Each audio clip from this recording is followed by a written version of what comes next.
Hello everyone, this is doctor Sravanthi, consultant gynaecologist. మన ఇండియాలో ఆడవాళ్ళలో most common cancer breast cancer అన్నమాట. ఈ బ్రెస్ట్ క్యాన్సర్ కి సంబంధించిన లక్షణాలను చూద్దాం. ఫస్ట్ వన్, బ్రెస్ట్ లో గడ్డలు కానీ చంకల్లో గడ్డలు కానీ తగలడం. సెకండ్ వన్, రెండు బ్రెస్ట్ కూడా ఈక్వల్ సైజ్ లో లేకపోవడం. థర్డ్ వన్, బ్రెస్ట్ పైన ఉండే స్కిన్ అనేది థిక్ గా అయిపోవడం, రెడ్ గా అయిపోవడం.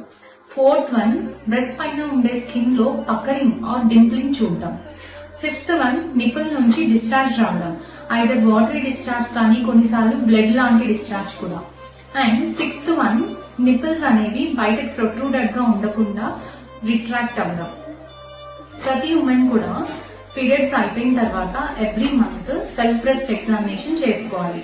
అలా ఎగ్జామిన్ చేసుకున్నప్పుడు ఈ సింటమ్స్ కనుక అబ్జర్వ్ చేస్తే డెఫినెట్లీ డాక్టర్ ని కన్సల్ట్ అవ్వండి. I hope this is useful. Thank you. Hello everyone, this is doctor Sravanthi, consultant gynaecologist. మన ఇండియాలో ఆడవాళ్ళలో most common cancer breast cancer అన్నమాట. ఈ బ్రెస్ట్ క్యాన్సర్ కి సంబంధించిన లక్షణాలను చూద్దాం. ఫస్ట్ వన్, బ్రెస్ట్ లో గడ్డలు కానీ చంకల్లో గడ్డలు కానీ తగలడం. సెకండ్ వన్, రెండు బ్రెస్ట్ కూడా ఈక్వల్ సైజ్ లో లేకపోవడం.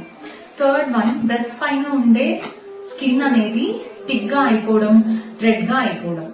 ఫోర్త్ వన్, బ్రెస్ట్ పైన ఉండే స్కిన్ లో పక్కరింగ్ ఆర్ డింప్లింగ్ చూడటం.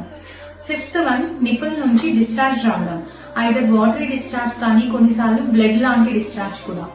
అండ్ సిక్స్త్ వన్, నిపుల్స్ అనేవి బయటకు ప్రొట్రూడెడ్ గా ఉండకుండా రిట్రాక్ట్ అవ్వడం. ప్రతి ఉమెన్ కూడా పీరియడ్స్ అయిపోయిన తర్వాత every month self breast examination చేసుకోవాలి. అలా ఎగ్జామిన్ చేసుకున్నప్పుడు ఈ సింటమ్స్ కనుక అబ్జర్వ్ చేస్తే డెఫినెట్లీ డాక్టర్ ని కన్సల్ట్ అవ్వండి. I hope this is useful. Thank you.